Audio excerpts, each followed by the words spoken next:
이런 환자들은 환영합니다. 네, 좋습니다. 뾰족한 치아들은 점점 몽톡해지겠죠. 근데 치아가 이렇게 깨져 있다면 깨진 상태에 따라서 치료 방법은 크게 달라질 수 있습니다. 원장님 혹시 애니메이션 좋아하시나요? 저희 어렸을 때 이제 제가 딱 초등학교 때 제일 유행했던 게 드래곤볼입니다. 드래곤볼. 드래곤볼부터 이제 시작을 해서 슬램덩크, 그리고 유명한 원나블, 원피스, 나루토, 블리치 다 봤습니다. 좋아하죠.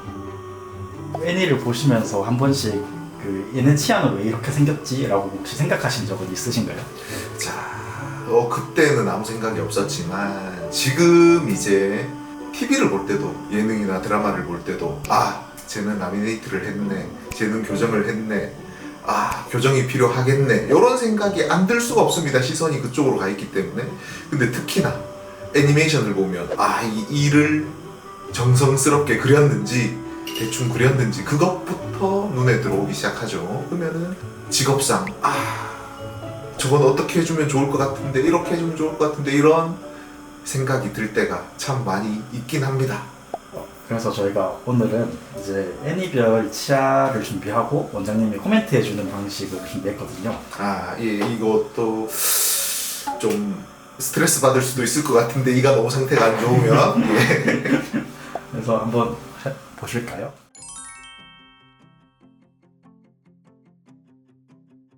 아이고, 치아가 첫째로 앞니 두 개가 크기가 다릅니다. 크기가 다르니까 잇몸선 자체가 달라요. 이러면은 아무리 보철을 이쁘게 해놔도 잇몸선이 다르면 이쁘게 보일 수가 없습니다. 게다가 이제 간격도 많이 벌어져 있죠, 그죠? 이런 경우에는 저희도 이제 비슷한 사례가 있는데, 보면은 사이의 간격도 넓고 치석도 많이 보입니다.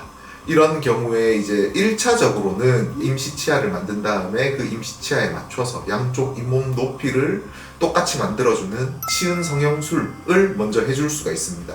이렇게 치은 성형술을 해주고 잇몸이 이쁘게 아물고 나면 이 간격을 메울 수 있고, 옆에 치아랑 색깔과 간격, 크기를 고려해서 이렇게 보철 치료로 해결을 할 수가 있습니다.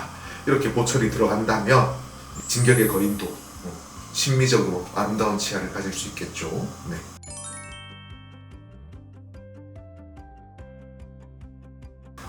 이런 이는 저희들이 제일 원하는 이라고 볼 수 있습니다. 왜냐면 우리가 이제 보시면 환자분들이 치료를 할 때 입을 요 정도 벌립니다. 요 정도 벌리면 굉장히 크게 벌렸다고 생각하지만, 제일 안에 치아를 치료하려고 하면 간격이 너무 좁아요. 사랑니를 발치를 한다거나 제일 안에 치아를 깎거나 아니면 신경치료할 때 기구 자체가 이거보다 더 긴 경우가 많습니다. 그러면은 이제 입을 더 벌렸으면 좋겠다. 심지어 우리가 실습을 할 때는 이 치아를 밑에 요거만 가지고 치아를 깎는 연습도 하고, 학생 때는 그렇게 하는데, 그때마다 이제 봐주시는 그 선생님들이 나도 저렇게 환자를 아예 턱을 빠진 상태에서 치료를 하면 정말 쉽겠다, 정말 이쁘게 치료할 수 있겠다, 이런 얘기를 정말 많이 듣습니다. 실제로 치과의사가 돼서 해보면은 앞니 쪽은 괜찮아요. 여기가 치료가 힘든데 이 거인처럼 입이 이 정도 벌어진다 그러면은 치료가 정말 쉽겠죠. 이런 환자들은 환영합니다. 네, 좋습니다.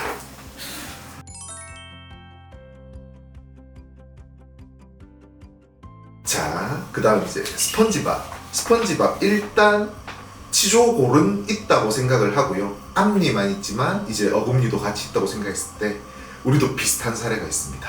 이 환자분의 사진을 보면 치아가 이제 벌어져 있지만 떼어놨어요. 근데 이게 하나의 치아만 앞쪽으로 많이 나오고 두 개가 간격이 많이 다르죠.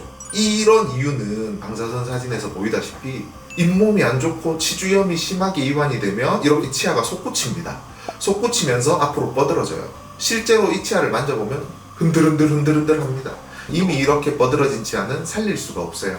이런 경우에는 발치를 하고 이렇게 임시치아를 넣어 놓으면 임시치아 하방으로 붓기가 가라앉고 치주염이 나으면서 그 임시치아 하방으로 치아가 보이는 거는 잇몸이 가라앉고 정상 상태로 돌아오면서 이런 간격이 보이거든요. 그래서 이렇게 잇몸이 잘 안정이 되면 보철 치료로서 해결을 할 수가 있습니다. 안 좋은 치아는 발치를 하고 그 옆에 치아들을 이용해서 이렇게 보철 치료를 하면 스펀지밥도 앞니가 벌어져 있지 않고 튀어나오지 않은 그런 가지런한 이를 가질 수 있게 됩니다.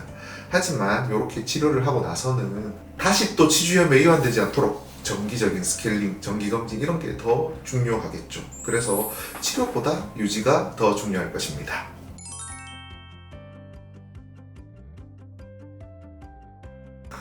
이 작가의 정신 상태도 조금 의심스러운데 이게 이제 대충 그리고 싶어서 이렇게 그렸는지 알 수 없지만 중요한 점은 만약에 치아가 날 때부터 이렇게 생겼다 하더라도 지금 보이는 화면의 주인공의 나이쯤 되면 치아가 이렇게 뾰족하게 유지를 할 수가 없습니다.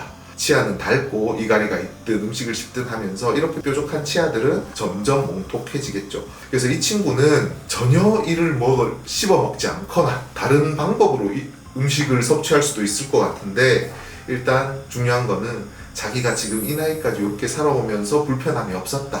그러면은 그냥 이렇게 사는 것도 그게 더 나은 방법이 되겠죠. 예.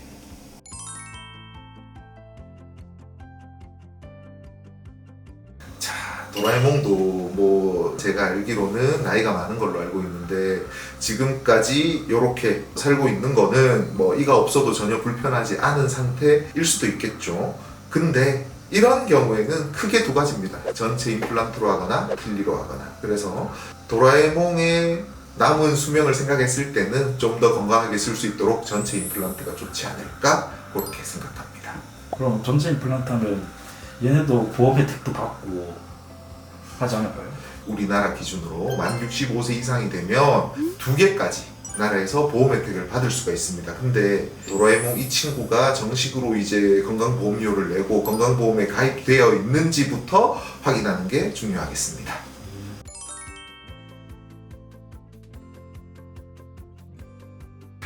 루피, 제가 굉장히 좋아하는 캐릭터 중에 하나인데요.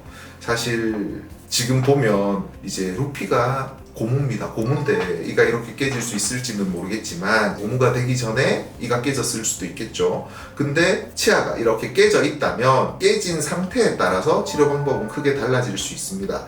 저희가 가지고 있는 케이스처럼 치아를 어느 정도 남겨둔 채로 부러졌다. 그리고 치아에 흔들림이 없다. 하면은 이렇게 그냥 신경치료하고 덮어 씌우는 것만으로도 치료는 가능합니다. 루피 같은 경우는 현상수배도 되어 있고 이제 해적질로 재산을 모은 걸로 알고 있기 때문에 아마 이제 정상적인 치료를 받기는 좀 쉽지 않지 않을까. 그래서 계속 이렇게 다니는 게 아닌가 싶습니다. 그래도 이제 먹성에 비해서 치아가 하얗고 가지런한 거 보면 그래도 나머지 치아들 관리는 열심히 하고 있는 것 같네요.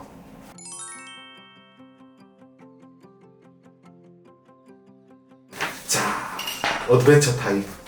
이 친구 같은 경우는 이 치아가 이제 외상에 의해서 빠진 건지 아니면은 치주염이나 이런 거에 의해서 빠지고 이를 안에 넣은 건지 사실 그건 알 수 없지만 일반적으로 앞니나 이렇게 빠지는 경우는 대부분 외상에 의해서 빠지는 경우가 많습니다.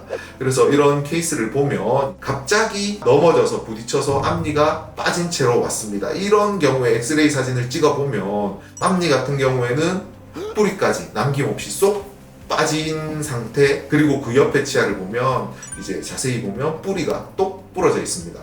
뿌리가 차라리 완전 밑에서 부러지면 어느 정도 살려볼 수 있겠지만 이렇게 중간쯤에서 부러져서 흔들거리면 방법이 없어요. 뼈는 부러져도 다시 붙지만 치아는 절대 붙지 않습니다.